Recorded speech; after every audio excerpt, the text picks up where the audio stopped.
Ако си мислиш, че лесно би разпознал една секта и никога не би бил привлечен в нея, то ти си идеалният човек за привличане.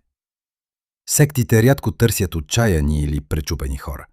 Те най-често привличат умни, любопитни и социално интелигентни личности, които като такива неизбежно усещат, че нещо им липсва. А това, статистически погледнато, описва огромна част от хората. Убеждението, че на мен това не може да ми се случи, е първото нещо, което сваля защитата. Ето как обикновено действа механизмът. Първа фаза. Никой не идва директно при теб с думите «Ела в нашата секта». Вместо това всичко започва с място или общност, които изглеждат безопасни и привлекателни. Семинар, доброволческа организация, онлайн група, личностно развитие, духовни интереси, фитнес общност. Тези пространства предварително филтрират хората, които са отворени към нови идеи и търсят принадлежност. Още щом влезеш, нервната ти система вече е решила, че мястото е безопасно. А основната част от убеждаването идва не от думите, а от контекста. Втора фаза. Първият контакт не винаги е директно насочен. По-често е внушаване на усещане за емоционално спокойствие. Продължителен зрителен контакт. Спокоен глас. Човек, който не изглежда настоятелен и сякаш не иска нищо от теб. Чувстваш се спокойно с него. А когато нервната система реши, че някой е безопасен, умът започва да си задава много по-малко критични въпроси. Трета фаза. Рядко се започва с директно налагане на вярвания. Вместо това ти казват «какъв не си». Повечето хора живеят на автопилот. Повечето хора предпочитат удобството пред истината.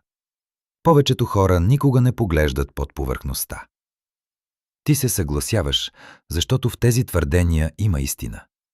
И защото винаги си се чувствал по-различен. Точно като всеки един от нас. И точно в този момент започва психологическото обвързване.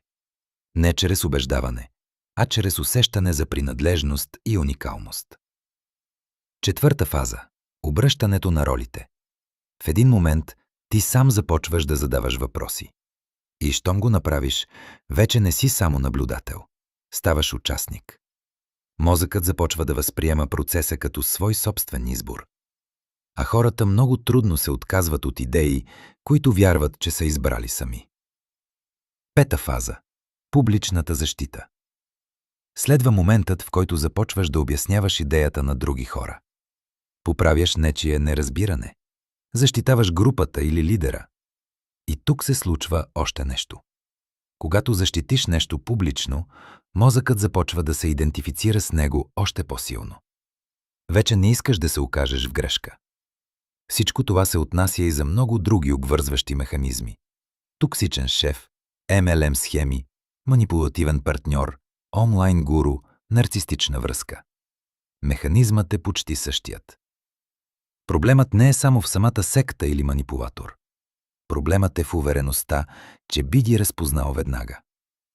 Хората, които се чувстват напълно имунизирани срещу чуждо влияние, често са най-лесната жертва. Защото защитната им система никога не се активира.